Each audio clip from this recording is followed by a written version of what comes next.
Ya, aku mau mulai nih. Ya, sebentar ya, semuanya.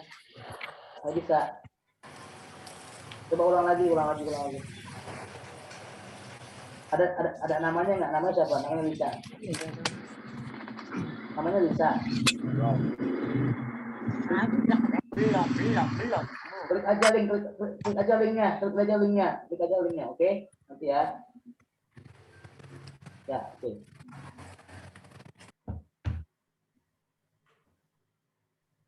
Wah, selamat datang Pak Kaban.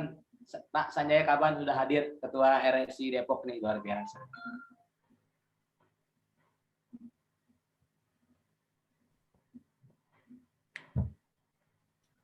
Saya nggak bisa ganti background-nya di Bang Tata. Nggak ngerti kita caranya. Ya, nggak apa-apa, Bang. Dan sudah hadir juga beberapa narasumber kita, Pak Muhyi Yumarsono Muhyi, Pak Arifam, Ibu Ratu Ramayani, dan juga ada Ibu Dian. Ibu Dian, screen-nya belum kelihatan. Dian. Farida, oke, Dian Farida. Belum memunculkan gambarnya, oke. Kita akan mulai kawan-kawan 14.30, tepat di 14.30. Kongko bareng Sandiaga Uno akan segera kita mulai.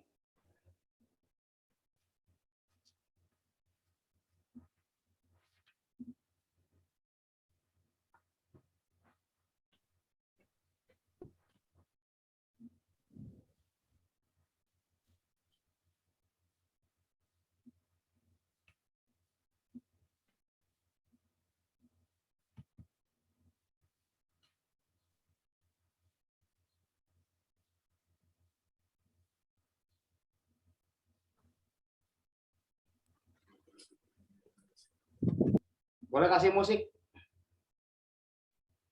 Mas Fauji?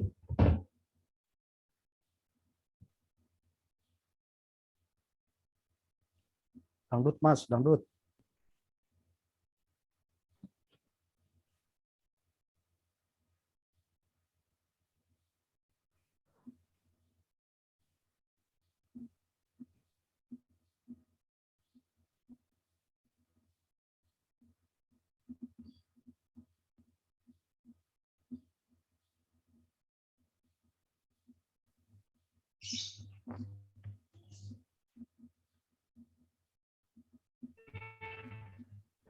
Ya, sudah ada hampir 78 partisipan dan mudah-mudahan semakin siang nanti semakin banyak yang bisa hadir bersama-sama kita, karena acara akan segera kita mulai.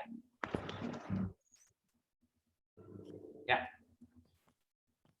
Bismillahirrahmanirrahim. Assalamualaikum warahmatullahi wabarakatuh. Waalaikumsalam warahmatullahi wabarakatuh. Apa kabar semua kawan-kawan, luar biasa. Dan saya sangat senang sekali perkenalkan, nama saya Tata Gibrik. Saya adalah host di acara Kobar Sandi Uno, Kongko bareng Sandiaga Uno. Persembahan dari RSI Depok, Akademi Konten, dan juga Depok Digital Center. Insya Allah nanti pas Menteri Sandiaga Uno alias Papa Online akan bergabung di pukul 15.15 karena beliau sedang ada rapat terbatas dengan Pak Presiden. Kita doakan mudah-mudahan rapatnya segera selesai ya, supaya segera mampir ke Kongko bareng di Depok ini. Sebelumnya mari sama-sama kita buka pertemuan kita, Kongko bareng kita dengan membaca Bismillah. Bismillahirrahmanirrahim. Ya, sebelum kita akan mulai, kami akan menyampaikan terlebih dahulu aturan atau rules dari Kongko bareng Zoominar bersama Sandiaga Uno. Ya, teman-teman nanti bisa perhatikan, Mas Fauzi bisa di-share tadi rules-nya. Bentar, oke.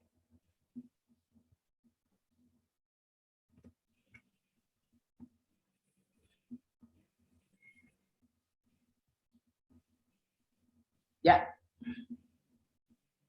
untuk tertibnya acara Kongko bareng Sandiaga Uno pada siang hari ini, hari Senin 4 Oktober 2021, panitia memberikan aturan. Yang pertama adalah peserta dimohon merename nama akun dengan format nama _ profesi atau aktivitas kegiatan masing-masing.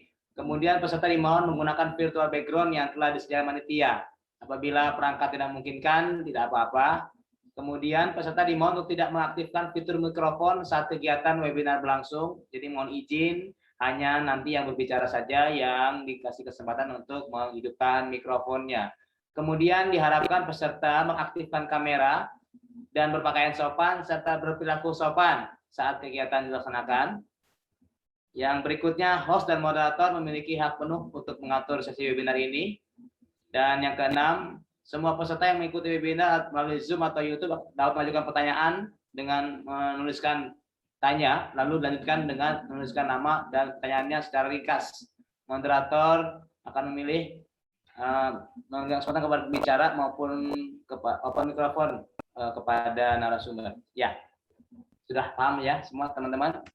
Dan kita akan masuk ke kegiatan yang pertama, mendengarkan sambutan dari Ketua RSI Rumah Sandi Indonesia Kota Depok, Bapak Sanjaya Kaban.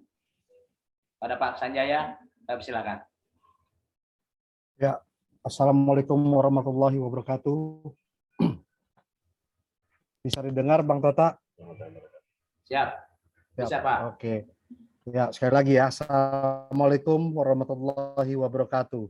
Waalaikumsalam warahmatullahi wabarakatuh. Nah, Waalaikumsalam warahmatullahi wabarakatuh. saya punya waktu berapa menit Bang Tata? Pak Sanjaya bisa punya waktu sekitar 3-4 menit Pak untuk sambutan Pak. 4 menit ya, baiklah. Ini saya sengaja sedikit membuat rangkuman agar apa yang ingin saya sampaikan bisa terangkum semua dengan baik. Baik, salam sejahtera dan salam sehat bagi kita semua. Amin. Saya atas nama pribadi dan para kawan-kawan pengurus DPD Rumah Sandi Uno Indonesia Kota Depok memanjatkan puji syukur atas rahmat Allah Subhanahu wa taala dengan kita semua bisa berkumpul secara virtual pada hari ini.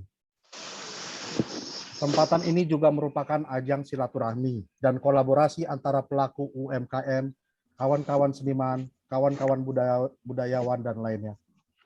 Serta tentunya kawan-kawan Depok Digital Center yang sangat mendukung penuh dan yang telah memfasilitasi pertemuan kita ini. Di kesempatan ini saya perlu menyampaikan selayang pandang tentang Rumah Sandi Uno Indonesia atau RSI kepada kawan-kawanku semua, dan penting juga untuk diketahui oleh masyarakat luas lainnya. Bahwa RSI dengan Dewan Pembina Bapak Sandiaga Salahuddin Uno yang beranggotakan atau aktivis sosial yang simpatik atas cara kerja Bapak Sandiaga Salahuddin Uno yang secara konsisten menjalankan moto kerjanya yaitu gercep, gerak cepat, geber, gerak bersama, dan gaspol, garap potensi lapangan pekerjaan. Dan kami yang bersimpatik dengan cara berkomunikasi beliau dengan masyarakat dibuktikan dengan kesediaan beliau untuk hadir langsung di acara ini. RSI hanya bersifat sebagai kolaborator, merangkul semua kepentingan yang berkaitan dengan ekonomi kreatif, sosial, dan budaya. RSI tidak untuk kepentingan apapun, ini murni gerakan sosial, memanfaatkan pintu yang terbuka dari Bapak Sandiaga Uno selaku Menparekraf kepada kami yang diamanahkan sebagai jembatan informasi dan program dari pemerintah pusat. Semoga kegiatan ini dapat menjadi pilot project awal dari Depok Gerak Bersama dari seluruh elemen masyarakat dan tentunya dengan adanya dorongan penuh secara agresif dari pemerintahan Kota Depok dan pemerintahan pusat.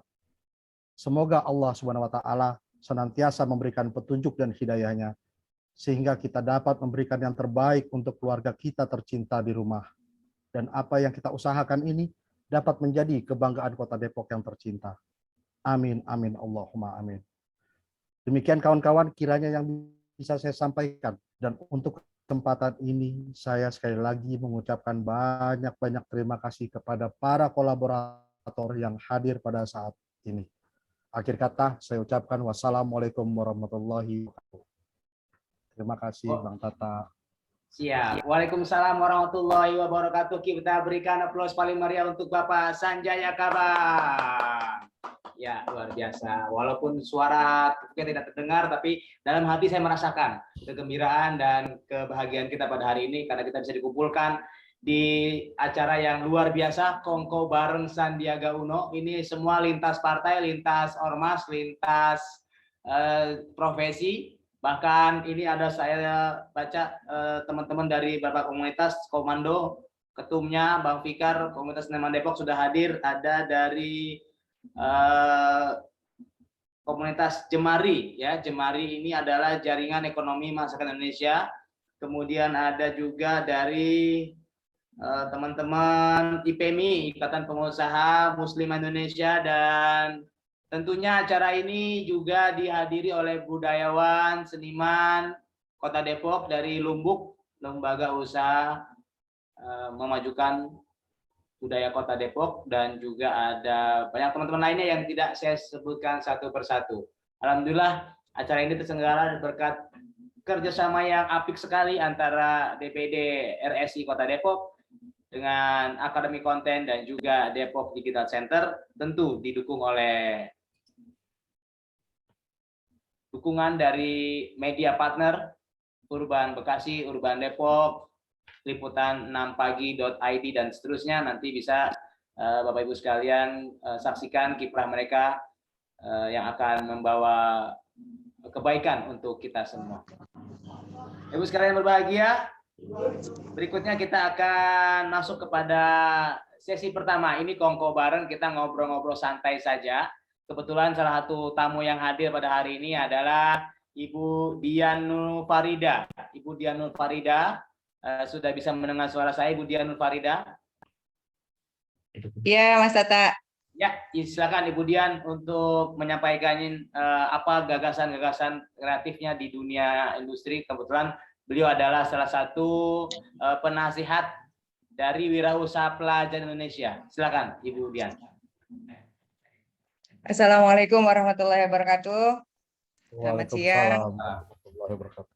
Yang saya hormati Ketua RSI Depok, Bang Kaban, Mas Tata, dan teman-teman sekalian yang nggak bisa saya sebutin satu-satu.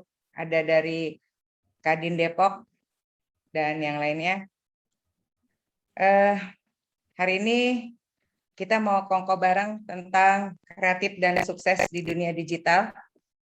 Screen-nya kelihatan nggak? Kelihatan, Bu. Kelihatan nggak screen-nya? Ya, kelihatan, Bu. Kelihatan ya? Oke, potret kontribusi ekonomi kreatif Republik Indonesia. Di sini saya ambil data dari 2012 sampai dengan 2016. Terjadi peningkatan dari 2012 sampai 2016.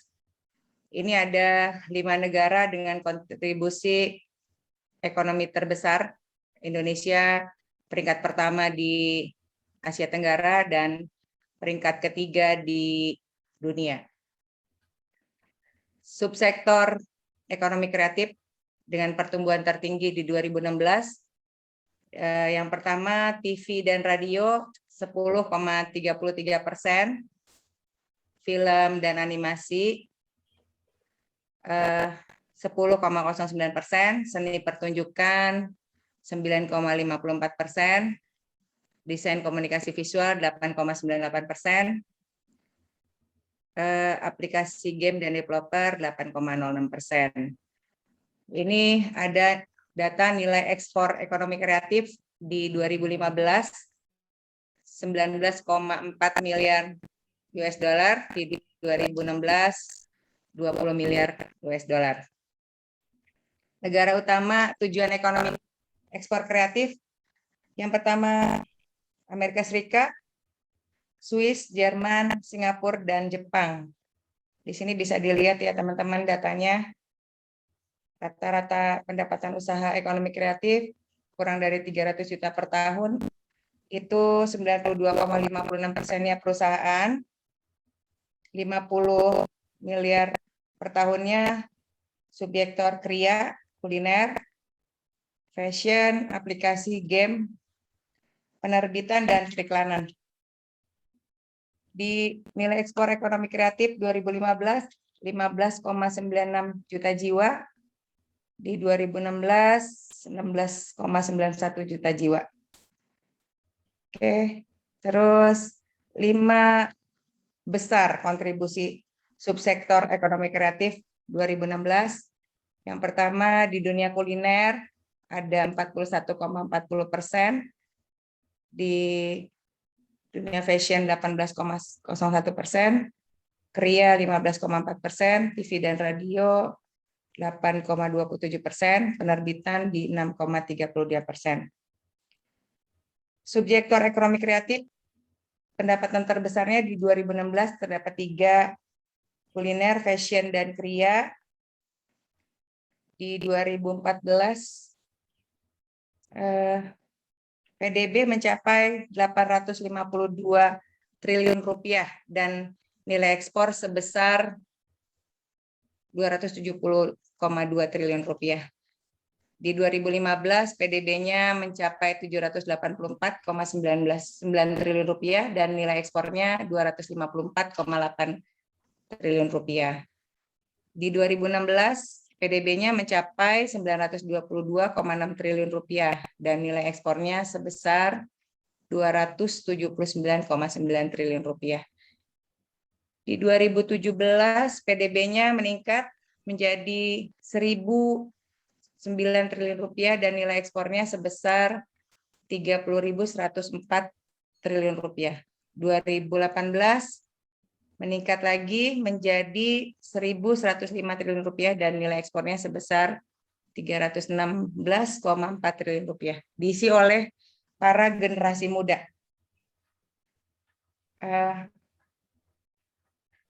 Kontribusi ekonomi kreatif menjadi tulang punggung bagi ekonomi nasional.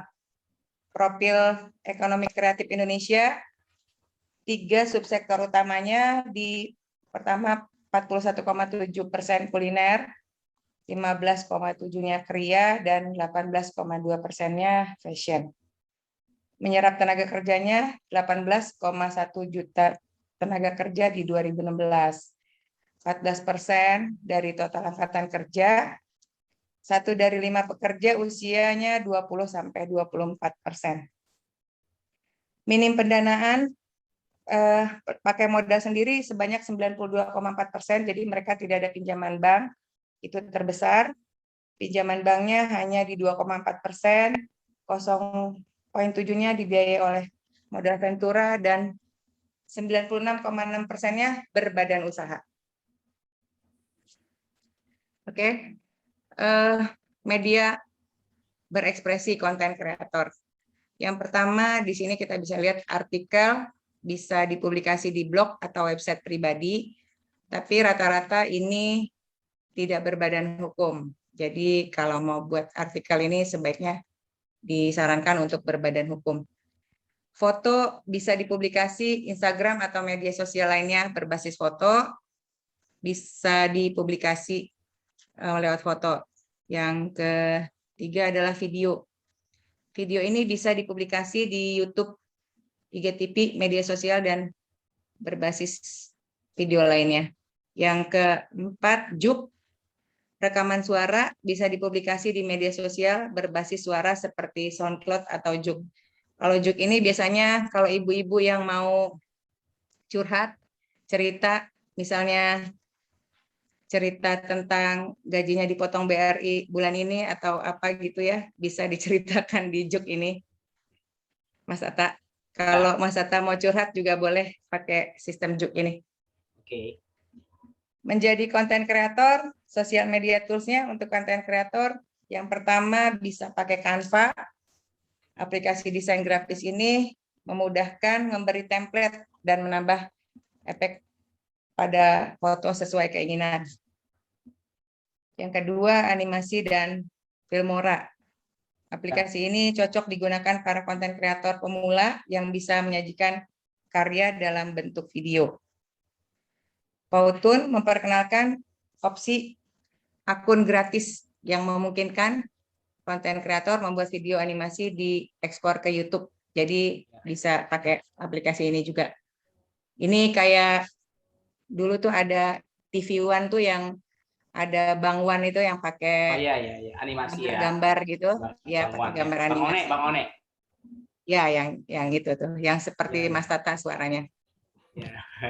Iya, yang ini AU Adobe Audition, aplikasi editing audio bagi konten kreator yang menghasilkan karya berupa rekaman audio. Jadi bisa Ya. ditambah suara serem-serem gitu atau suara ketawanya Mas Tata di belakang Ya. soundnya gitu ya, teman-teman. Yang keempat, Grammarly. Semua bahasa bisa dieja di sini ya, di konten kreator ini yang buat karya berupa tulisan atau artikel.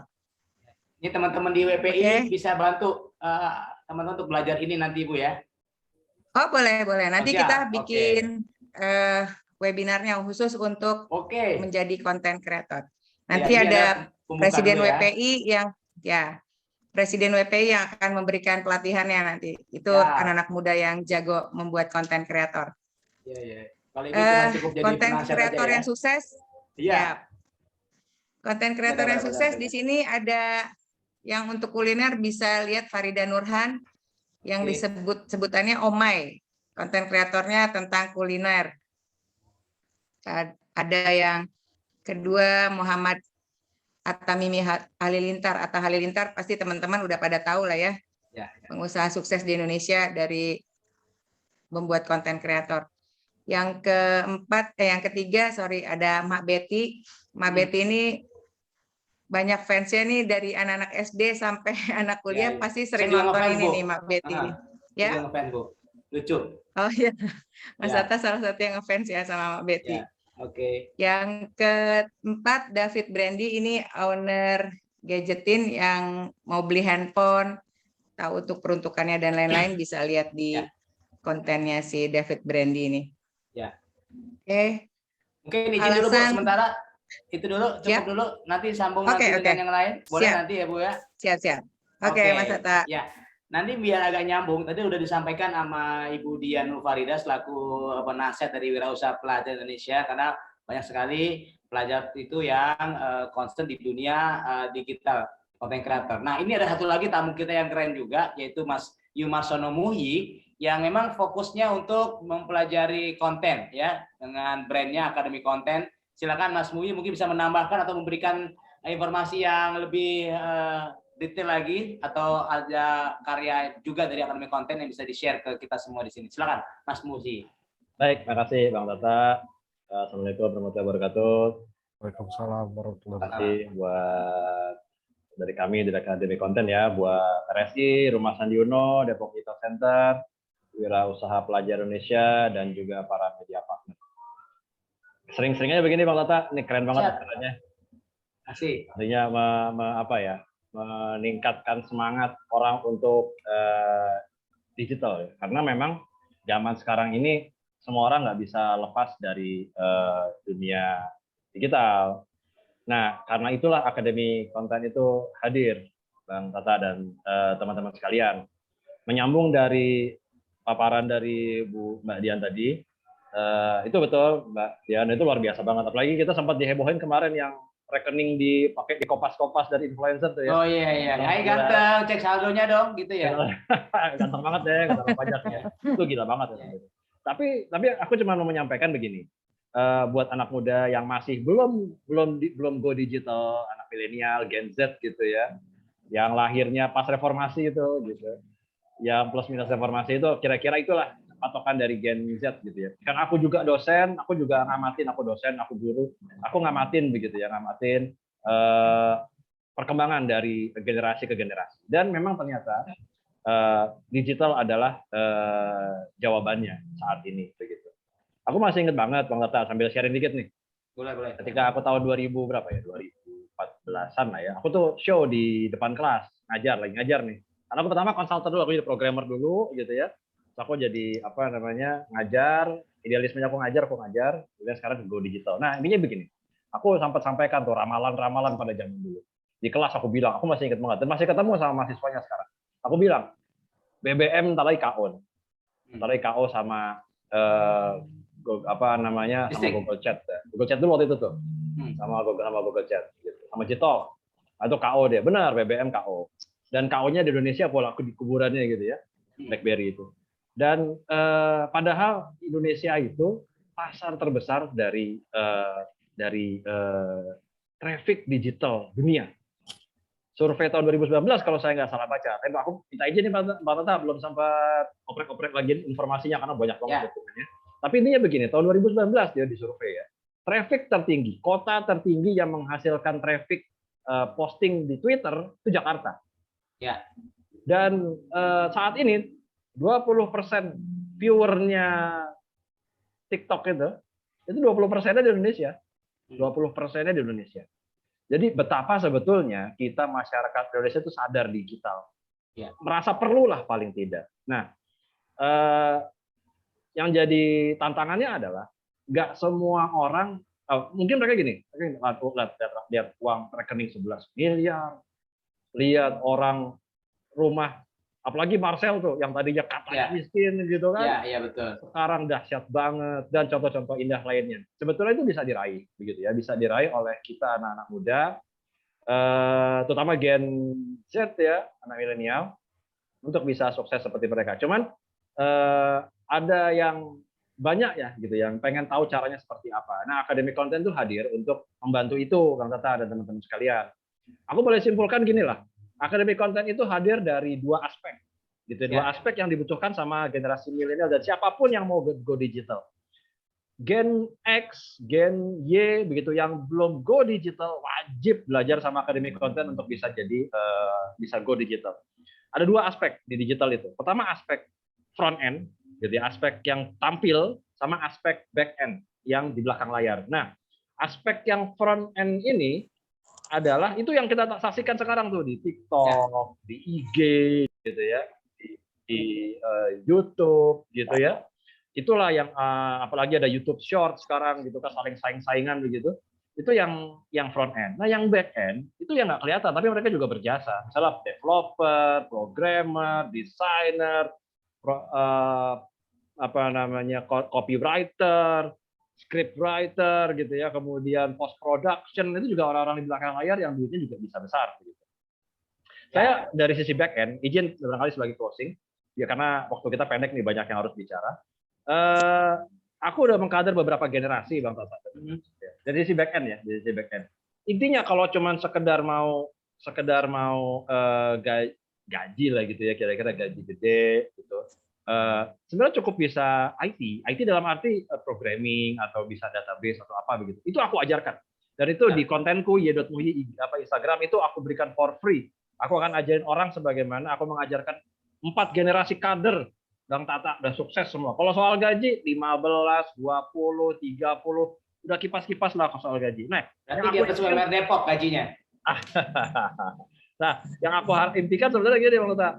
Ada aspek lain sebetulnya lebih gede daripada gaji gitu loh, yaitu menjadi entrepreneur lah gitu dari digital gitu. Dan itu adalah di sisi front end yang membuat penghasilan kita menjadi unlimited gitu ya. Itu jadi bisnis, nggak bisa jadi karyawan. Nah, bisnis digital adalah jawabannya. Bagi yang belum go digital, Akademi Konten siap membantu teman-teman sekalian, termasuk diri saya sendiri gitu ya, untuk kembali go digital. Dan tadinya aku sempat digital.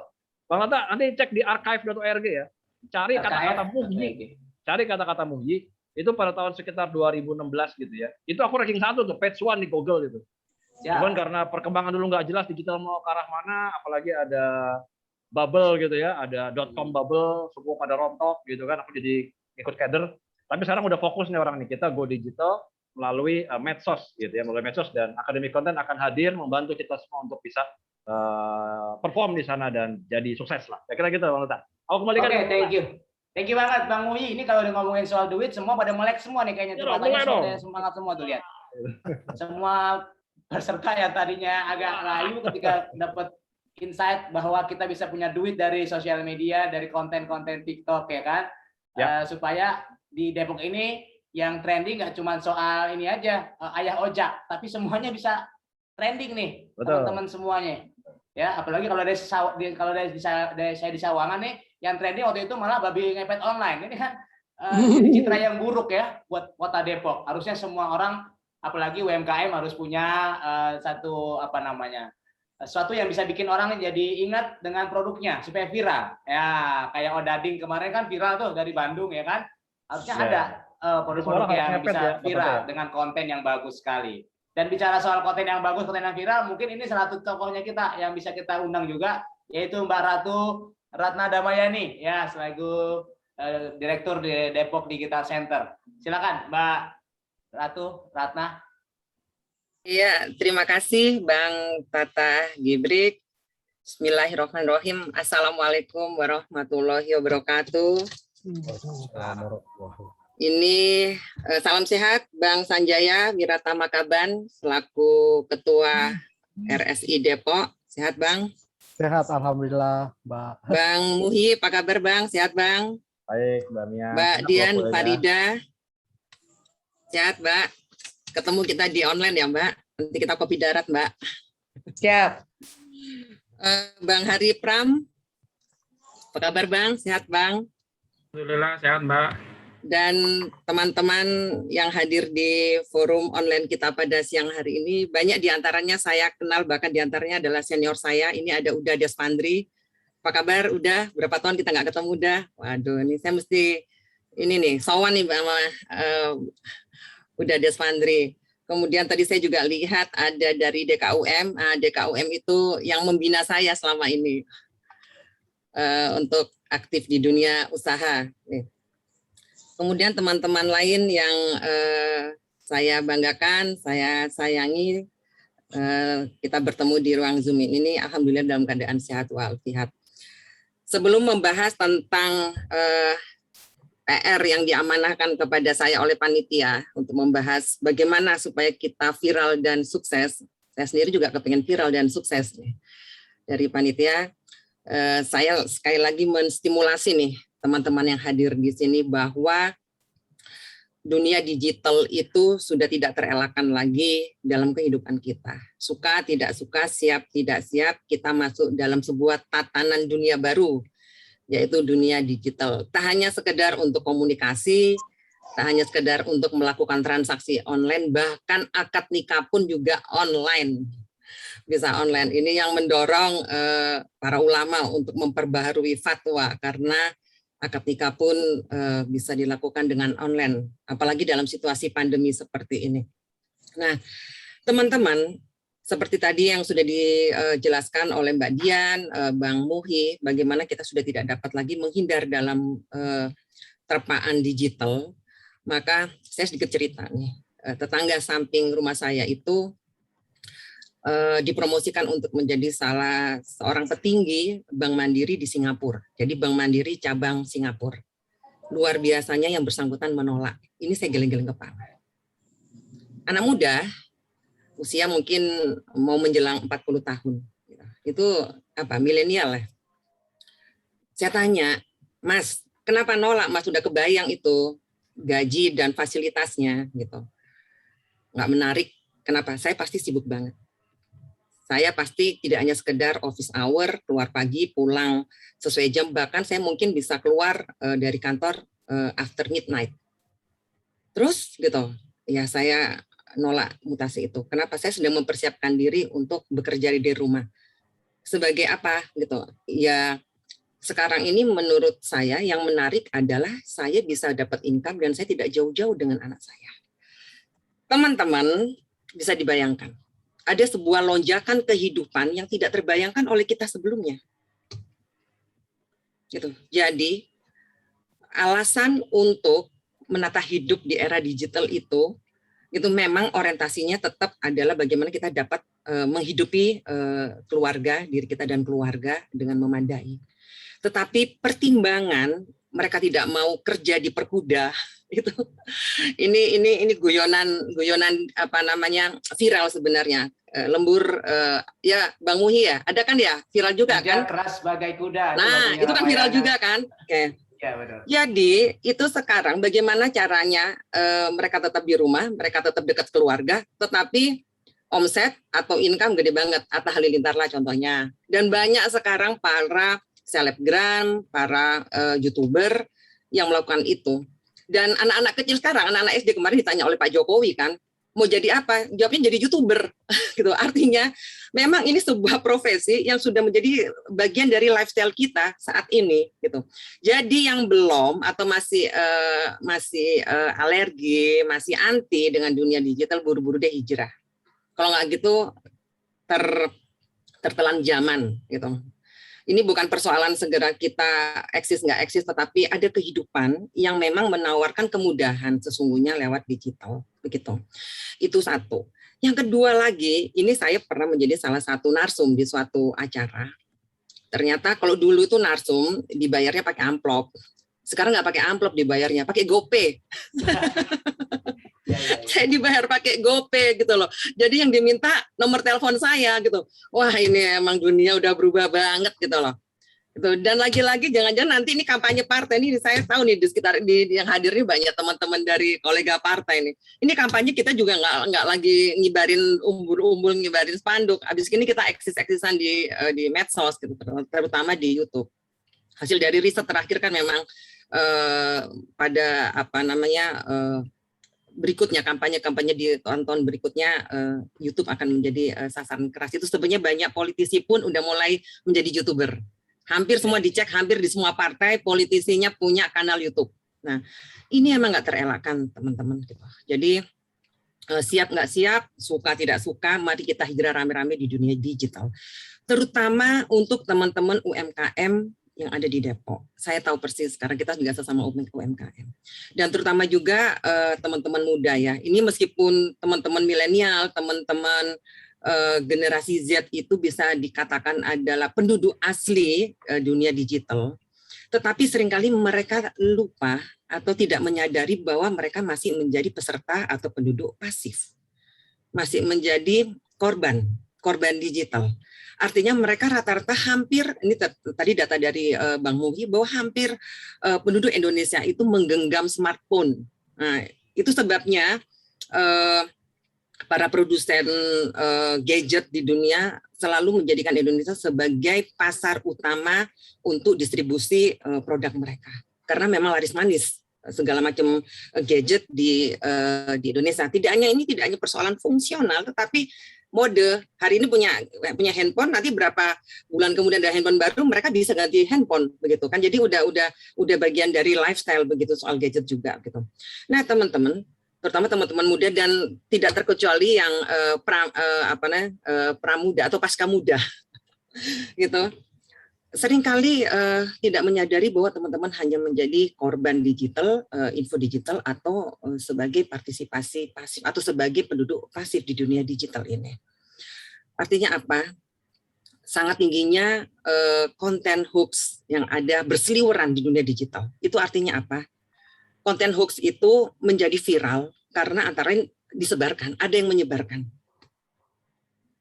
Kenapa disebarkan? Karena satu memang soal literasi. Tetapi ketidakpahaman netizen, ketidakpahaman publik tentang sifat atau isi daripada konten itu. Konten itu isi ya, gitu. Jadi isinya isi gitu, seperti itu. Jadi ini yang menyebabkan beredarnya banyak berita-berita hoax atau fake news yang bertebaran di dunia sosmed atau di dunia digital.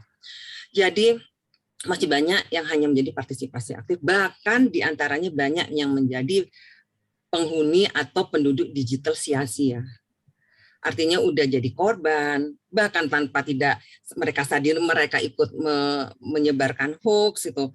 Bahkan kemudian yang dengan sukarela menjadi profesi buzzer. Ini bisa dibilang tadi yang kategori pendidik aja ada penduduk pasif, ada lagi yang lebih parah lagi menjadi penduduk sia-sia. Padahal teman-teman, platform digital, platform medsos itu sangat dahsyat. Panjang, kali lebar, kali tingginya, itu mungkin belum ada yang ngukur ya. Bang Muhyi berapa? Apakah seluas bumi ini terbentang? Artinya begitu sangat dahsyatnya kedalamannya. Tapi sayang sekali konten yang mengisinya pun tidak sedikit yang kaleng-kaleng. Kalau kita nggak mau bilang itu sampah. Nah, di sini kami sangat concern untuk menstimulasi, untuk mendorong, untuk mensupport teman-teman semua untuk ikut mengisi dunia digital, untuk ikut mengisi platform medsos kita dengan informasi yang mencerahkan, dengan informasi yang bermanfaat, dan tentu saja dari situ ada efek ekonomi atau kapitalisasi modal atau bisa disebut income. karena sudah banyak success story teman-teman yang sudah masuk ke dalam dunia digital kemudian menjadi jutawan bahkan miliarder baru yang tadi dipresentasikan oleh Mbak Dian, ada Atta, kemudian yang lainnya disebutkan, itu semua sekarang udah menjadi crazy rich baru di dunia. Bahkan Atta Halilintar malah disebutkan menjadi tertinggi di Asia, kan sempat menjadi tertinggi di Asia. Itu bisa dibayangkan uangnya berapa begitu. Nah teman-teman, kita masuk ke dalam bagaimana sebenarnya konten itu bisa viral. Ini sebenarnya diskusi ini banyak teman-teman bisa baca di online ya. Itu banyak sekali tips, banyak sekali trik bagaimana membuat konten yang viral. Saya stressing saja kepada satu keberanian teman-teman untuk pecah telur deh, itu dulu. Seperti halnya nih ketika kita mengisi pelatihan tentang ayo berdagang, gitu. Banyak sekali sebenarnya tips, banyak sekali motivasi yang bisa di searching di online, di Google gitu. Bagaimana untuk membuat konten itu viral, bagaimana untuk menjadi wirausaha pemula dan sebagainya. Tetapi tetap aja itu tidak, seringkali juga nggak sanggup mendorong kita untuk membuat itu menjadi sebuah realitas gitu, atau direalisasikan gitu. Teman-teman, yang penting sekarang adalah teman-teman mau dan istiqomah. Teman-teman mau istiqomah dan mencoba, seperti kayak tips berenang nggak bisa ada teori, nggak hanya cukup teori, harus nyebur, harus kelep, hirup air segala macam, tenggelam gitu, biasa itu. Tapi 1, 2 kali, 3 kali masuk kolam, habis itu paling nggak bisa ngapung, bisa gerak-gerak dikit. Jadi untuk viral itu awalnya itu dulu. Saya sangat mendorong kita dalam hal ini rada nekat deh, just do it deh, bikin. Apa yang menjadi concern teman-teman, apa yang menjadi perhatian teman-teman, nggak usah dibikin ribet dulu, nggak usah dibikin susah dulu. Apa yang menjadi kesenangan teman-teman aja tuh dulu. Hobinya apa? Kadang-kadang cuma dari hobi badminton, hobi maintenance meja, hobi mancing, itu bisa jadi sebuah konten. Baik konten tertulis, foto, video, gitu. Dari keseharian. Kalau teman-teman perhatikan, banyak hal sekali konten yang kemudian viral, itu yang bersangkutan nggak sadar kalau kemudian jadi viral. Nggak sadar, loh kok bisa viral ya, gitu loh. Ya karena ketika dia membuatnya, dia itu merasa itu bagian dari kesehariannya saja. Ketika nganter ibunya, nemenin ibunya ke pasar, kemudian dia ngevlog di situ, tiba-tiba dia ngobrol dengan tukang ikannya kemudian membersihkan ikan dan sebagainya, itu tiba-tiba ketika dia posting, tiba-tiba mendapat view yang jumlahnya besar. Kadang-kadang juga nggak menyadari. Gitu. Jadi jangan terlalu berpikir sophisticated gitu loh, bahwa yang dia bikin harus mengubah dunia. Nah itu kadang-kadang udah beban hidup berat banget gitu. Soalnya ketika kita mau bikin sesuatu itu harus mengubah dunia, ya kecil-kecil dulu, lama-lama jadi bukit. Gitu. Jadi seperti disebutkan, memang ada sedikit Bang Tata nih waktu ya. Ada guru besar marketing, kemudian concern dengan digital marketing itu, dia memang memberikan beberapa acuan ya tentang supaya konten itu viral gitu. Antara lain memang konten itu ketika kita buat memang kita menyadari gitu apa sih yang menjadi kebutuhan masyarakat gitu loh. Apa sih yang menurut yang produsen konten itu yang menurut dia yang menjadi kebutuhan masyarakat. Oh, kalau ibu-ibu itu selalu kepengen jaga penampilan, pengen selalu langsing, awet muda. Ya bikin aja konten-konten seperti itu, seputar itu misalnya. Saya tuh ngelihat vlog tentang touch up, make up express. Itu ternyata subscribernya bisa 1 juta, viewersnya ratusan ribu. Sederhana aja. Nggak harus pakai sampai itu muanya artis-artis besar gitu. Itu di kampung di Sidoarjo di Jawa Timur. Logat ngomongnya juga medok banget gitu loh. Itu 1 juta subscribernya. Itu kerjaan dia sehari-hari aja. Orang tajepnya pakai daster coba. Itu justru lebih unik. Nah ini jadi kalau kata Profesor Jonah Berger ya. Jadi social currency, apa yang dianggap penting oleh lingkungan sekitar. Yang sekarang lagi goes. Maraton. Wah, sekarang banyak sekali orang-orang tiba-tiba pengen jadi kayak papa online ya pada maraton semua. Ya udah, serba-serbi maraton segala macam.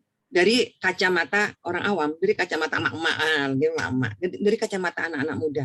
Itu aja udah menimbulkan keingintahuan publik. Hal yang sederhana.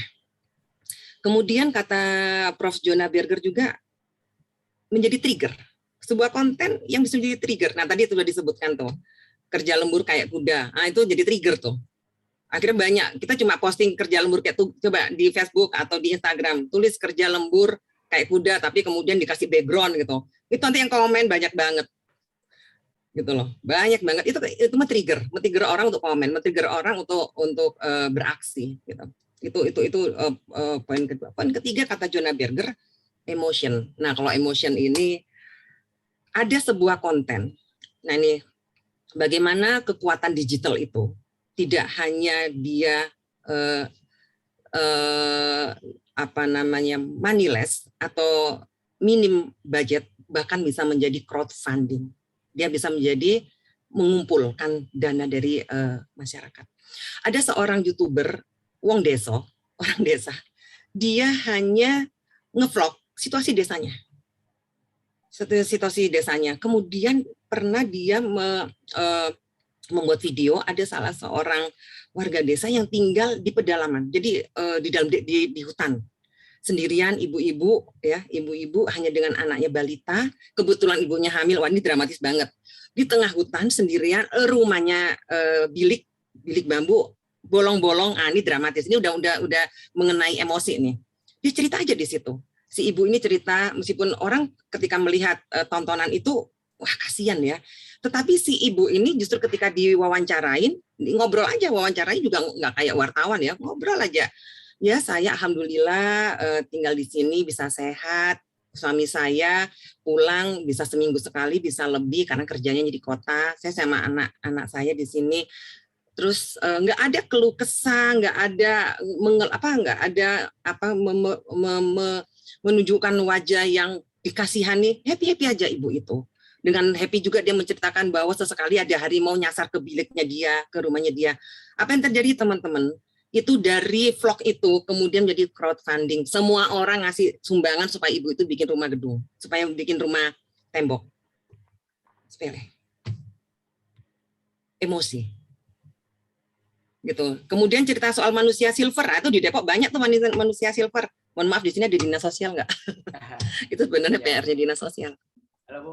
Ya, cerita ada bayi silver, kemudian ada lagi cerita yang pensiunan polisi silver. Nah, itu geger, kemudian Kapolri yang akhirnya ngasih sumbangan, malu dong bekas anak buahnya kemudian jadi manusia silver. Itu teman-teman, itu semua ada di sekitar kita, nggak usah jauh-jauh. Nggak usah ada tim khusus kreatif. Nah, tapi tetap aja harus konsultasi sama Bang Muhin nih. Iya, teknik betul. algoritmanya dan segala macamnya. Gitu loh. Ya. Izin Bu Ratu, izin waktunya saya potong dulu sebentar. Ya. Iya, nanti kayaknya bisa disambung lagi setelah ini. Siap. Kita kasih waktu kesempatan untuk satu lagi. Intinya kalau bikin konten yang viral itu sebenarnya berangkatlah dari hati, berangkatlah dari sekitarnya dulu, tetapi kita fokus. Demikian teman-teman, semoga bermanfaat. Wassalamualaikum warahmatullahi wabarakatuh. Waalaikumsalam warahmatullahi wabarakatuh. Tadi saya dapat telepon dari asisten Kementerian Parekraf. Bentar lagi Pak Sandi akan segera on cam. Tapi masih satu lagi nih pembicara kita, Mas Hari Pram. Mungkin singkat sedikit Mas Hari Pram, bagaimana sih caranya ini supaya UKM nih punya konten yang menarik dari sisi penampilan dari yang diajarkan oleh Mas Hari ini menggunakan fotografi smartphone. Silakan Mas. Baik, Assalamualaikum warahmatullahi wabarakatuh. Salam. Sebelumnya saya ingin menyapa kemudian Farida, selamat siang Bu. Juga Mas Jumar Muhyi, selamat siang, apa kabar Mas? Juga Bu Ratu Ratna Damayani.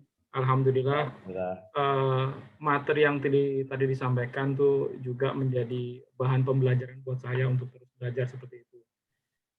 Tanpa berpanjang lebar dan ingin memberi waktu karena waktunya juga nggak panjang, izin saya screen share apa yang ingin saya sampaikan.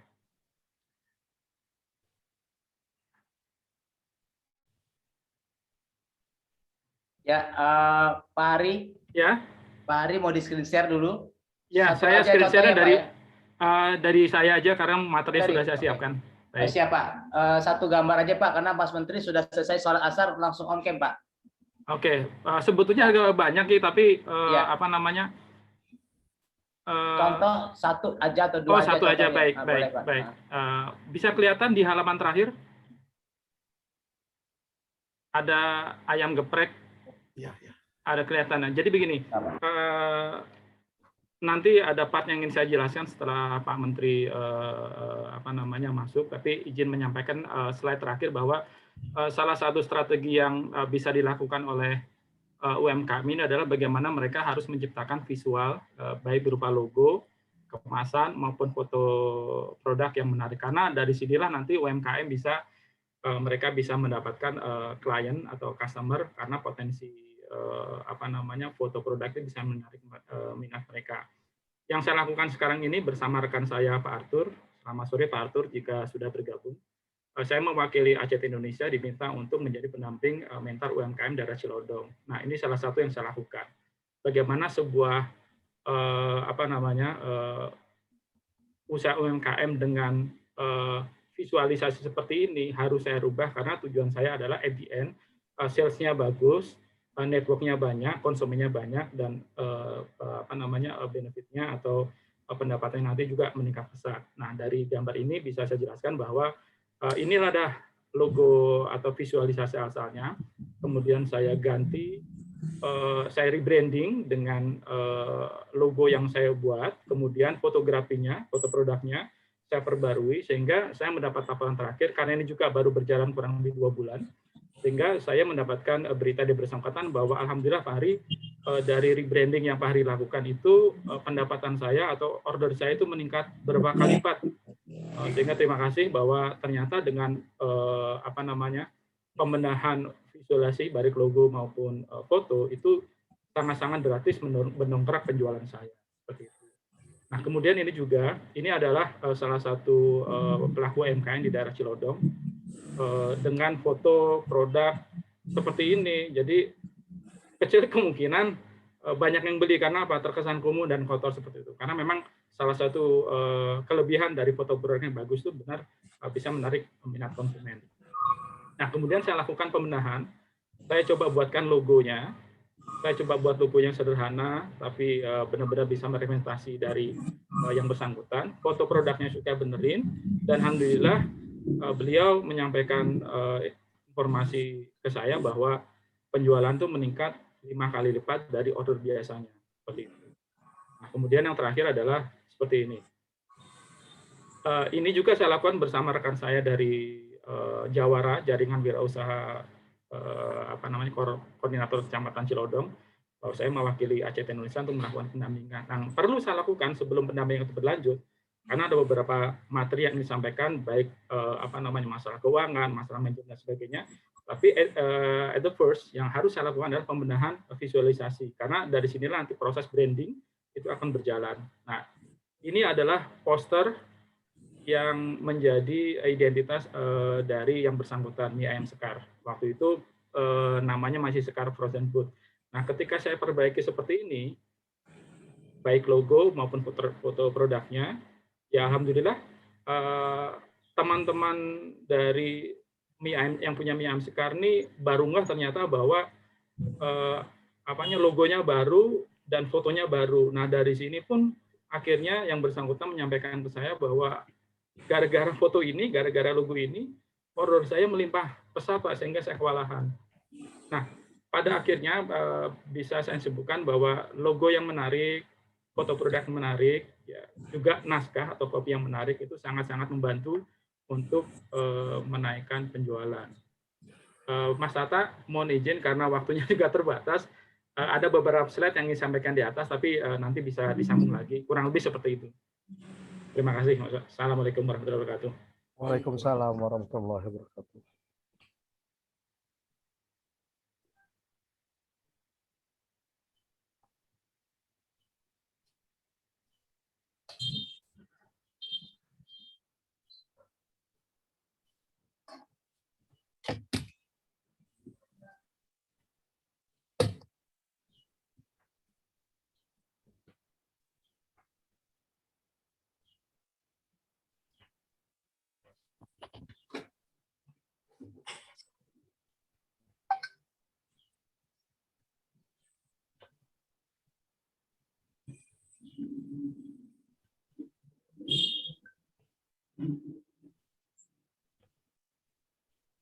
Bang Tata, masih unmute, Bang. Ya, mohon maaf.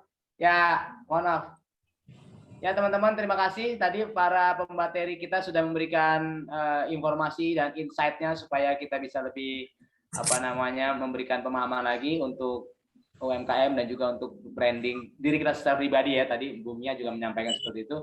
Dan ternyata di Depok khususnya nih, saya baca adalah kota terbesar 5 se-Indonesia sebagai pengguna handphone terbanyak ini, luar biasa, dan pengguna internet terbanyak juga. Jadi ini satu potensi juga untuk Kota Depok. Mudah-mudahan lahir para konten-konten kreator yang bisa meningkatkan perekonomian Kota Depok dari segi bidang perdagangan dan juga jasa, karena itu yang menjadi concern di Depok, angkanya cukup tinggi.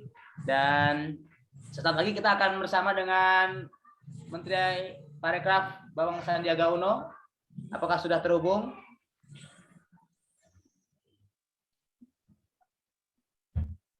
Assalamualaikum, Papa Online, apakah sudah hadir Papa Online?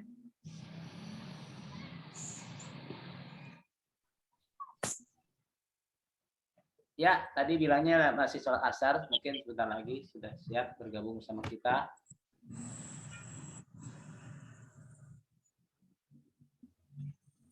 Pak Hari tadi sudah menyampaikan tentang contoh praktis bagaimana membedah dari before and after-nya UMKM menjadi lebih baik lagi. Nanti bisa belajar bersama Pak Hari, nanti teman-teman RSI juga bisa mendampingi UMKM untuk kita latih tentunya nanti bersama dengan pendampingan dari Dinas UMKM terkait di Kota Depok atau dari Kementerian Parekraf. Baik, Mas Tata. Ya, siap Mas Menteri Sandiaga Uno. Apakah sudah bergabung? Selamat sore Mas Tata. Siap. Dengan Mas Taruna nih. Saya dengan Ferdi Mas Tata. Mas Ferdi, oke Mas Ferdi. Ya, Bapak. Luar biasa. Oke, Bapak Targen ya. Ya, Mas Ferdi sudah siap nih Mas Menteri Sandiaga Uno. Saya Ferdi juga. Oh iya, siap. Mas Menteri, saya boleh bantu dulu nggak Mas Menteri? Saya Ferdi. Ya, siap. Mas Menteri, saya mau bantu dulu Mas Menteri ya. Boleh Mbak Tata Gibrik. Assalamualaikum Pak Menteri. Waalaikumsalam. Sehat Pak. Bu Ratu, apa kabar? Alhamdulillah. Siap. Saya kasih satu dulu buat Bang Sandiaga Uno. Paling enak minum es cappuccino. Cakep. Cakep. Minumnya berdua pacar di atas motor. Cakep. Paling enak jadi Bang Sandiaga Uno. Sudah jadi menteri, sekarang jadi konten kreator. Cakep. Selamat datang the King of Content Creator Sandiaga Salahuddin Uno. Yeay. Baik, bismillahirrahmanirrahim. Assalamualaikum warahmatullahi wabarakatuh. Waalaikumsalam. Warahmatullahi wabarakatuh. Om Swastiastu, Namo Buddhaya, salam kebajikan, salam sehat, salam Indonesia maju penuh semangat. Apa kabar semuanya nih guys? Semuanya sehat? Baik. Alhamdulillah. Oke, nah saya ingin menyapa beberapa rekan-rekan nih yang sudah gabung di sini. Pertama-tama saya ingin menyapa Wakil Wali Kota Bapak Imam Budi Hartono. Apa kabar Pak Imam? Ya, Pak Imam sedang izin Pak. Oh udah izin? Oke. Iya. Baik. Banyak kesibukan Pak, ngurus warga Depok Pak. Oh gitu, ya siap. Yang saya hormati Penasihat Wirausaha Pelajar Indonesia Ibu Dian Nufarida. Yang saya hormati Kabid UKM RSI Kota Depok, Certified BNSP Mentor UMKM, Bapak Hari Pam. Apa kabar Pak Hari Pram? Juga ada Akademi Pangan, Bapak Yumarsono, Bapak Yumarsonomu, dan Depok Digital Center Ibu Ratu Ratna Damayani beserta Assalamualaikum Pak Menteri. Waalaikumsalam dengan sahabat saya Mas Tata Khan atau Tata Gibrik bersama dengan Pak Muhammad Nil El Himam. Kita balas dulu pantunnya Om Tata. Jalan-jalan naik kereta eksekutif. Cakep. Cakep. Mengisi akhir pekan dengan berekreasi. Cakep. Mari optimalkan kekuatan ekonomi kreatif bersama Depok Kota untuk berbagi, bersahabat, dan berkolaborasi. Terima kasih tim Kecimpring, Mbak Dewa, Mbak Lydia, dan Ferdi. Mudah-mudahan penonton tidak bubar. Saya pertama-tama ingin mengapresiasi Kongko Bareng Sandi Uno yang diinisiasi oleh teman-teman di sini. Dan saya berharap agar kegiatan ini juga bisa membangkitkan semangat kita, semangat stakeholders, khususnya di Kota Depok, teman-teman RSI, dan juga secara menyeluruh pemangku kepentingan. Karena potensi pelaku ekonomi kreatif di Depok ini sangat memiliki keberagaman ya, karena baik letak geografis dekat dengan selatan Jakarta, tapi juga punya talenta-talenta digital seperti Bang Tatakan yang aktif menulis sebagai konten vlogger maupun blogger, dan ini sesuai dengan upaya yang kita lakukan di Kemenparekraf untuk secara berkesinambungan dengan tren global saat ini, yaitu industri digital. Dan Depok ini juga selain memiliki geografis juga memiliki Universitas Indonesia. Itu adalah salah satu universitas terbaik di Asia Tenggara dan memiliki banyak potensi yang bisa dikembangkan, termasuk produk-produk kreatif, kuliner, fashion, kria, sampai ke aplikasi, televisi, dan permainan games, khususnya untuk para UMKM. Jadi terima kasih banget nih atas undangannya. Saya sangat tersanjung diundang untuk Kobar. Mudah-mudahan kita tetap semangat berkobar. Ya, Terima kasih. Saya kembalikan ke Om Tata Gibrik yang sudah tidak di... Mudah-mudahan Kobar ini tiap bulan sekali kita jalankan ya, Mas Menteri ya. Insya Allah. Ya, dengan topik berbeda-beda, insya Allah Depok jadi tuan rumah pertamanya. Dan ini ada salah satu budidaya Depok yang cukup terkenal, yaitu ikan hias, Mas Menteri. Ini perlu juga dibikin konten yang menarik. Dan ada satu penanya kita ini dari pembudidaya ikan hias, Mas Idris, untuk bertanya kepada Mas Menteri nih, supaya ikan hiasnya bisa mendunia gitu dari Depok. Ya. Assalamualaikum. Ada juga Pak Despandri nih dari Kadin. Apa kabar Pak Despandri? Ya Pak. Silakan lanjut. Lanjut. Mas Idris silakan singkat padat.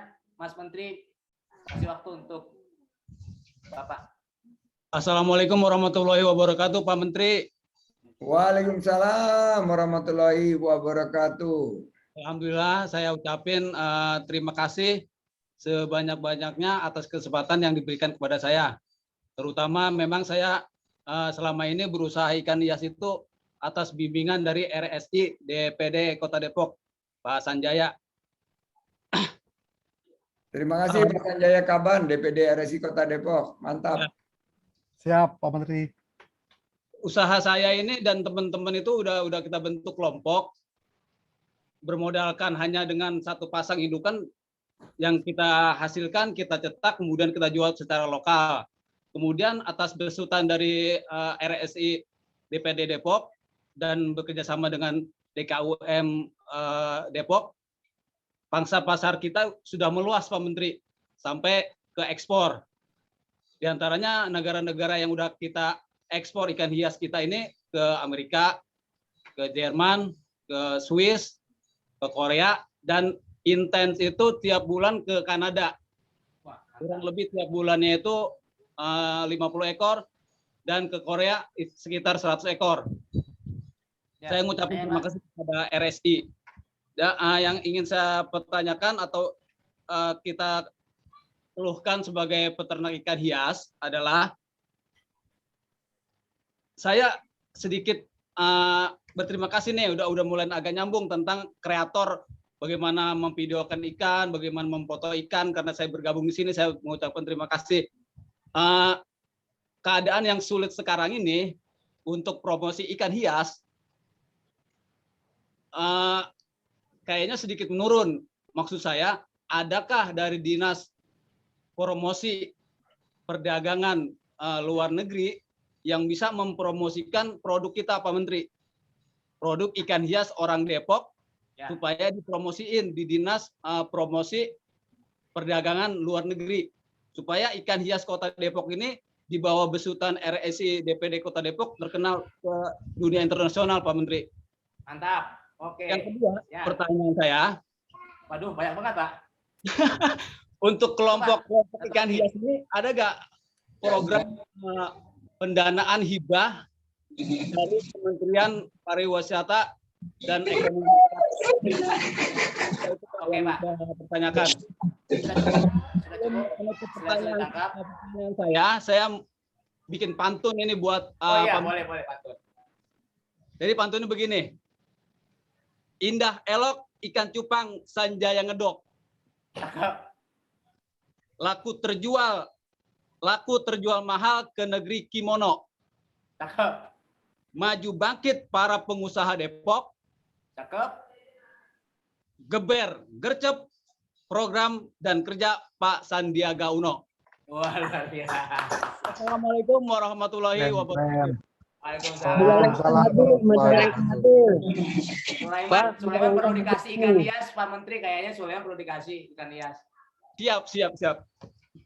Majalengka hadir, mau bicara sama Pak Menteri. Majalengka. Nanti dulu Pak Menteri akan jawab dulu Pak, sebentar Pak, yang Majalengka, mohon izin. Ya, ini mohon maaf saya hanya dijadwalkan 15 menit karena di bawah sudah ada kegiatan yang melibatkan beberapa stakeholders, tapi tadi masukan dari Kang Idris Beta yang juga pengurus NU, kayaknya nih geser dikit dong, kasih lihat dulu logo NU. Nah, rupanya Tata udah NU juga, alhamdulillah Tata.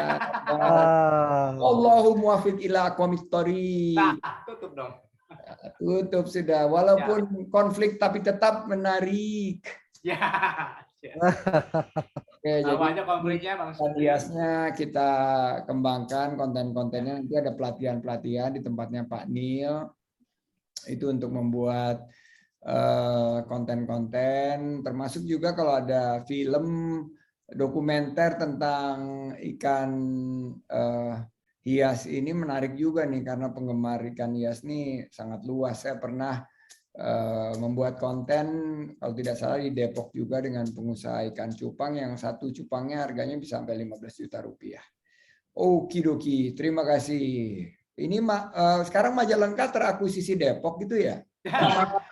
Banyak banget sekarang yang hadir di sini, Mas Menteri, dari Lombok, dari Kalimantan, dari Brebes. Ini bukan hanya Depok lah, ini se-Indonesia gitu ya. Iya, NTB juga Pak Menteri. Cianjur hadir. Pangandaran hadir Pak Menteri. Ya. Menariknya nih ya. Oh, Pangandaran hadir juga. NTB juga hadir Pak Menteri. Pangandaran hadir, NTB hadir. Hadir Pak Menteri. Oh, agen properti juga hadir, Muhammad Habibi. Cianjur. Bandung hadir. Cianjur, Bandung. Baik, karena ini sudah audit seperti ini. Saya satu lagi terakhir sebelum saya tinggalkan ruangan Zoom. Majalengka satu lagi dari Depok, saya persilakan dari teman-teman komunitas seniman, mungkin Bang Fikar. Mangga, nanti Majalengka bikin sendiri aja Pak Maman. Ya. Ini jalurnya Depok nih, nanti dibikin sendiri. Oh gitu ya. Makasih Bang Fikar dari Komando. Silakan Bang Fikar, Ketum Komando. Komunitas Seniman Depok. Mangga. Ada Bang Fikar. Bang Fikar naik dokar. Cakep. Jangan sampai semua ngerokok sigar. Sama sigar. Ya, Bang Fikar, apakah tersebut atau ada Mbak Lia nih, Mbak Lia yang juga pengurus Komando Depok. Silakan Mbak Lia mau bertanya, silakan Mbak Lia. Yang terakhir Mbak Dia. Mbak Lia dari Komando. Mbak Lia manis. Ya. Mbak Lia memang orang yang manis. Apalagi kalau senyum segaris.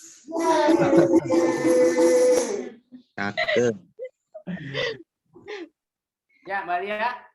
Dari Komando ada yang disampaikan ke Mas Menteri? Mas Fikar kayaknya udah live deh, Bang Hatta. Oh ya udah, oke. Jadi Pak Menteri, nggak ada makasih. pesan-pesan. Ucapan ulang tahun untuk Bima kemarin. Ya, terima kasih. Oke, kalau gitu saya tutup dengan pantun ya, Kang Tata. Ngelihat ondel-ondel di depan rumah mentor. Ngelihat tarian jaipong di rumah Ibu Bibit. Coba peluang jadi konten kreator. Kita katakan together, yes we can do it. Terima kasih Mas Terima kasih Mas Hatta. Mudah-mudahan nanti Depok Kota Kreatif bisa diakomodir nanti di Warekraf Mas Menteri ya. Oh, sudah. Ya, oke, terima kasih. Alhamdulillah luar biasa. Dan terima kasih Mas Menteri Sandiaga Uno udah kongko bareng kita. Atraktif sekali, happy sekali dia sama anak Depok, ternyata luar biasa. Kita masih ada pertanyaan nih yang belum terjawab untuk para narasumber. Di kolom chat sudah banyak yang bertanya. Kita kasih kesempatan untuk menjawab. Tolong admin dibantu saya untuk bisa menemukan pertanyaan tadi. Kalau nggak salah ada yang menanyakan tentang bagaimana caranya supaya viral. Kepada Mbak Mia nih dari Ibu siapa ya? Ini dari Mas Budi. Ibu Ratu mungkin terkadang ide kontennya agak sulit. Bagaimana caranya agar menjadi viral gitu? Boleh jawab? Yang bertanya siapa Mas Bang Tata? Siapa yang bertanya nih? Mas Budi tadi. Budi. Iya. Iya, tadi beberapa tips ya dari saya mengacu dari pakarnya guru besar marketing digital Profesor Jonah Berger. Tadi disebutkan bahwa ada beberapa tips ya untuk membuat konten itu viral. Tadi udah disebutkan yang pertama adalah konten itu bisa mendorong atau bisa merasai apa yang diinginkan oleh publik gitu. Seperti kalau misalnya kita membuat konten untuk emak-emak yang pengen tetap awet muda, tetap langsing. Nah, itu kontennya nggak jauh-jauh dari itu gitu. Termasuk yang itu tadi ada emak-emak di Sidoarjo pakai daster, mereka make up 5 menit, tampil cantik 5 menit. Itu subscribernya jutaan. Itu subscribernya jutaan, yang nonton sampai ratusan ribu. Itu ada dua alternatif, memang benar-benar pengen tahu make up cepat atau menikmati sebenarnya. Itu juga ada entertainnya sebenarnya, karena dia logatnya medok Jawa Timuran seperti itu, dan lucu memang gitu. Jadi itu saja sudah bisa menjadi viral. Kemudian ada efek trigger seperti tadi dicontohkan, kerja lembur kayak kuda. Itu Anda posting kata-kata itu di Facebook, dikasih background merah atau yang dramatis hitam gitu, itu nanti kok yang komen gitu bisa bejibun begitu. Jadi membuat sebuah hal-hal yang kemudian diikuti oleh orang lain. Memang ini membutuhkan jam terbang sesungguhnya, tetapi itu tadi di awal saya sudah katakan, jangan terlalu berpikir yang rumit, jangan terlalu berpikir yang sophisticated bahwa sekali Anda bikin viral, bikin konten, kemudian semua orang akan melongo, semua orang santai-santai aja. Gitu. Tetapi ketika membuatnya memang Anda berusaha membuat yang serius gitu. Serius tapi santai gitu. Kemudian kata Profesor Jonah Berger lagi ada emosi. Yang tadi saya contohkan sederhana aja. Anda sambil jalan di Margonda itu ada manusia silver, atau Anda melihat keseharian teman-teman driver online, itu luar biasa bisa menggugah perasaan banyak publik. Hal-hal yang mengenai keseharian, tetapi itu mengenai kehidupan orang banyak. Saya pernah membuat wawancara dengan seorang driver online ketika masa pandemi, yang dia menolong penumpang yang ditolak oleh bolak-balik driver lainnya karena tujuannya adalah ke rumah sakit. Dia dari rumah sakit ke rumah sakit. Di zaman pandemi driver nggak mau ambil resiko. Gitu kan, dari rumah sakit ke rumah sakit lain, asumsinya ini pasti ditolak rumah sakit ini, dia mau cari rumah sakit yang lain. Driver ini akhirnya mengambil penumpang itu, dan penumpang itu meninggal di dalam kendaraannya setelah ditolak oleh beberapa rumah sakit. Itu viral.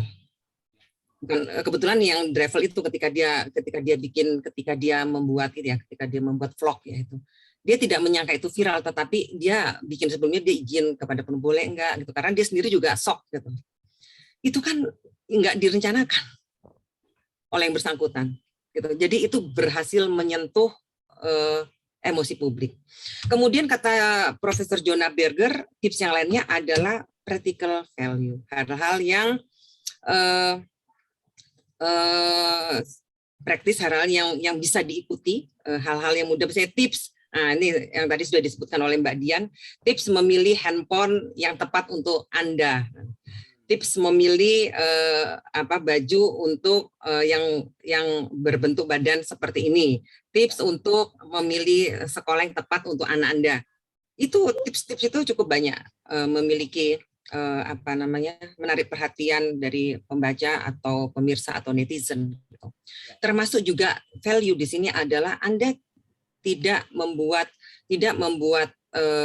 konten yang melabrak atau melewati nilai-nilai yang ada. Ada dua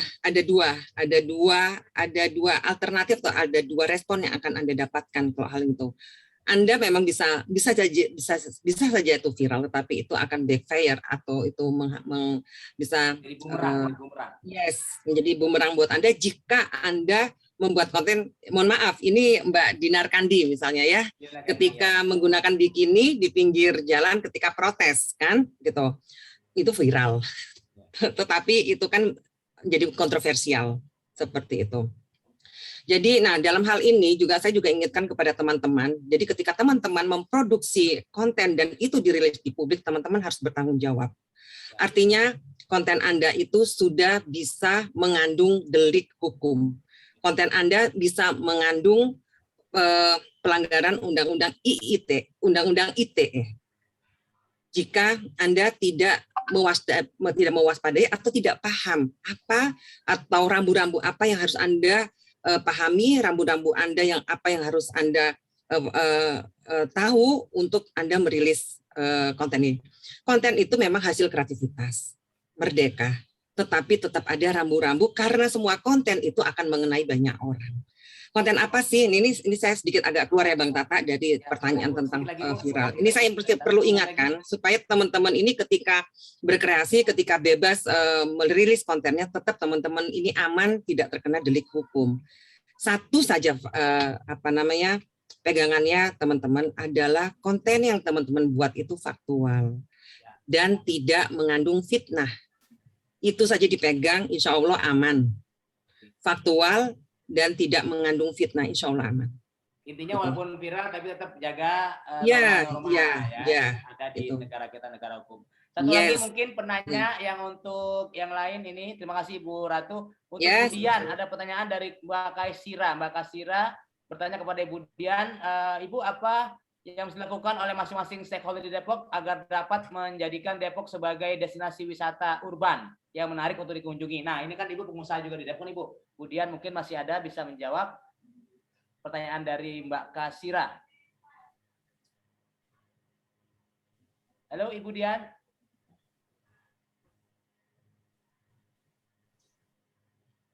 Ibu Dian masih ada? Udah live ya? Oke, nanti akan disampaikan ke Bu Dian. Bu Dian masih ada apa? Masih ada? Dengar suara saya Bu Dian? Oke, kita pilih lagi satu lagi pertanyaan ya. Pertanyaan satu lagi. Ya. Oke, masih ada, saya sedang mencari pertanyaan. Apa Bu Dian sudah online lagi?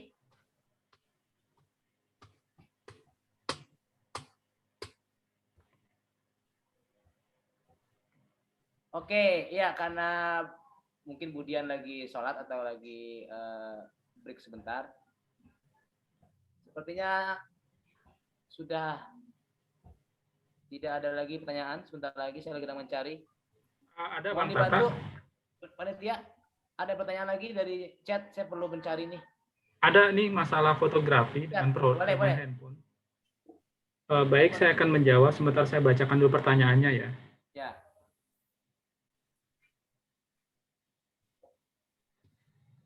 Dari Habibi nih, bagaimana cara konten rumah yang saya jual agar viral Bang Tata? Oh, ya Bang Habibi jual rumah nih, jual viral. Supaya viral apa rumahnya dibakar aja Bang, dia viral. Saja ente Bang Tata. Ya, tadi ada yang bertanya kepada Pak Muhyi. Selamat sore Pak Muhyi, Akademi Konten itu berbayar atau free? Macam komunitas. Nah, ini dari siapa nih? Dari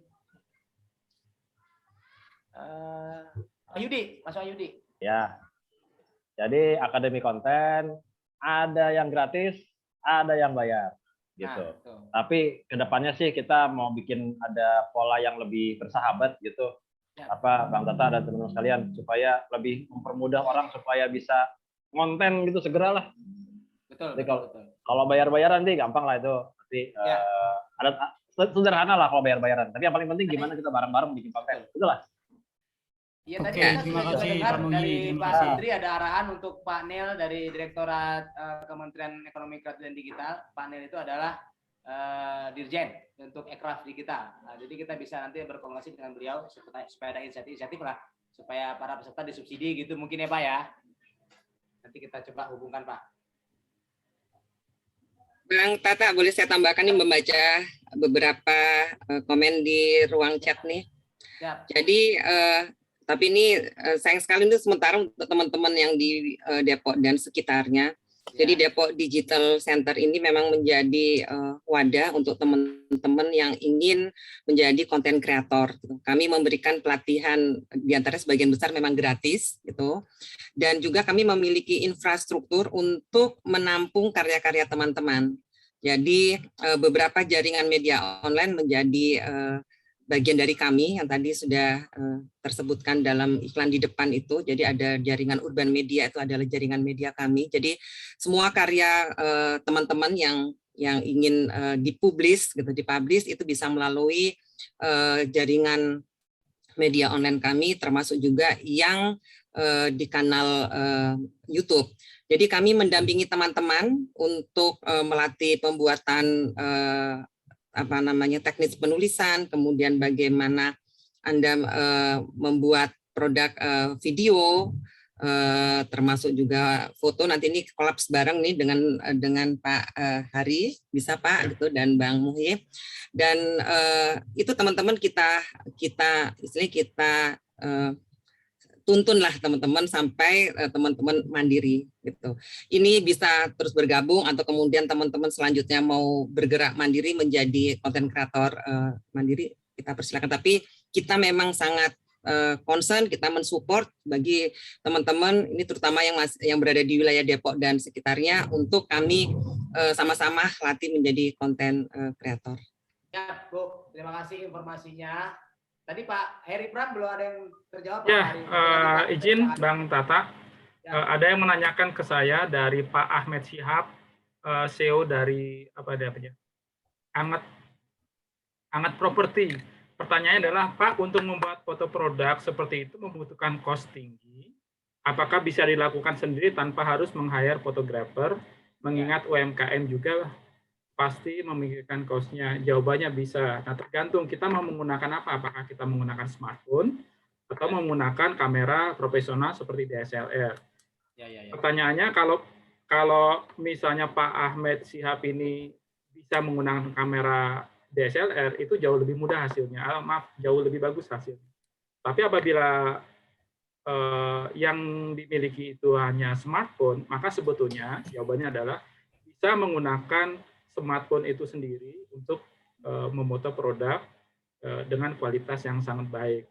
Tentu saja harus memperhatikan hal-hal seperti ini, bahwa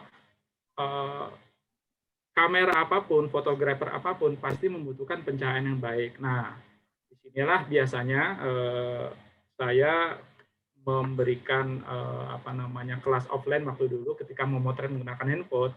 Maka usahakan harus ada pencahayaan yang baik. Pencahayaan yang baik bisa dihasilkan dari softbox, kalau kita punya softbox, tapi biasanya para UMKM kan concern kepada cost nih Pak ya.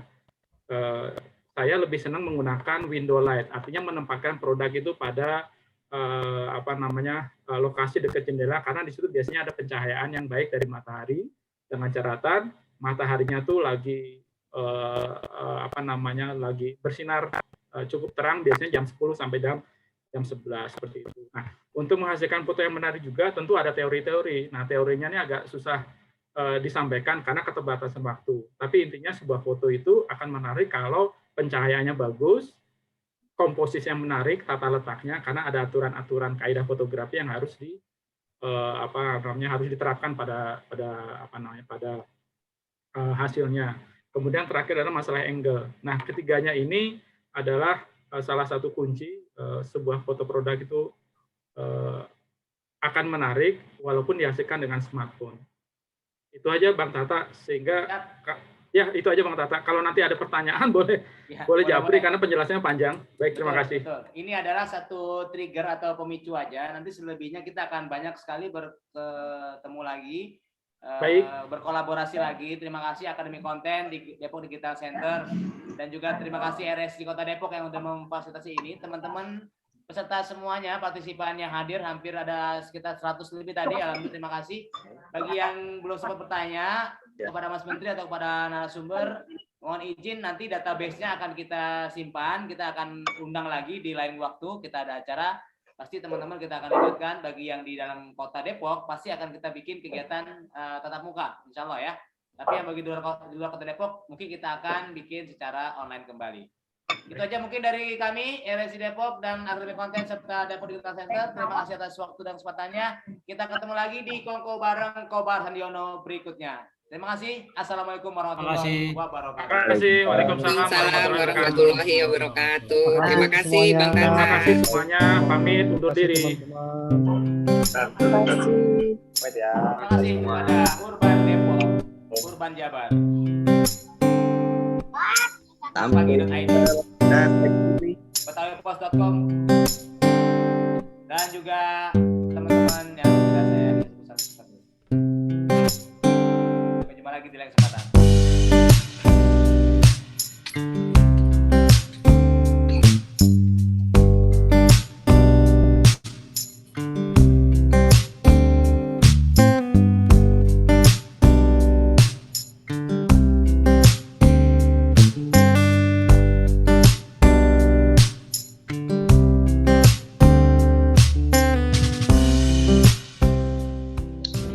Kami menyelenggarakan workshop jurnalis bekerjasama dengan Urban Network itu karena kami ingin mencari bibit-bibit muda untuk menjadi jurnalis yang nantinya kami harapkan bisa mengangkat kearifan lokal atau segala sesuatu yang berkenaan dengan Kelurahan Depok sehingga masyarakat mengetahui perkembangan dari Kelurahan Depok dan kemajuan yang terjadi di dalamnya.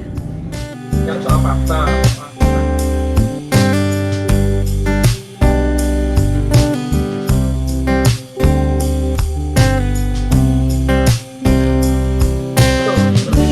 Bangku pelatihan.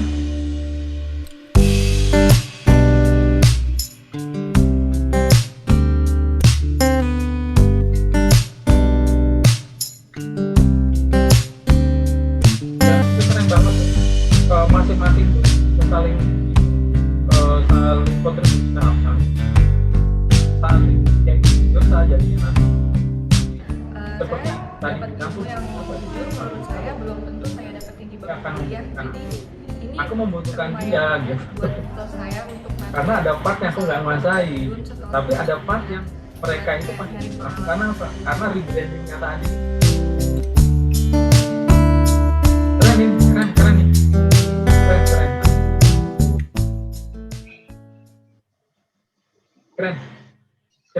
keren nih keren asli keren. Mohon pamit teman-teman. Salam sehat selalu, salam sukses selalu. Wassalamualaikum warahmatullahi wabarakatuh. Selanjutnya Waalaikumsalam warahmatullahi wabarakatuh.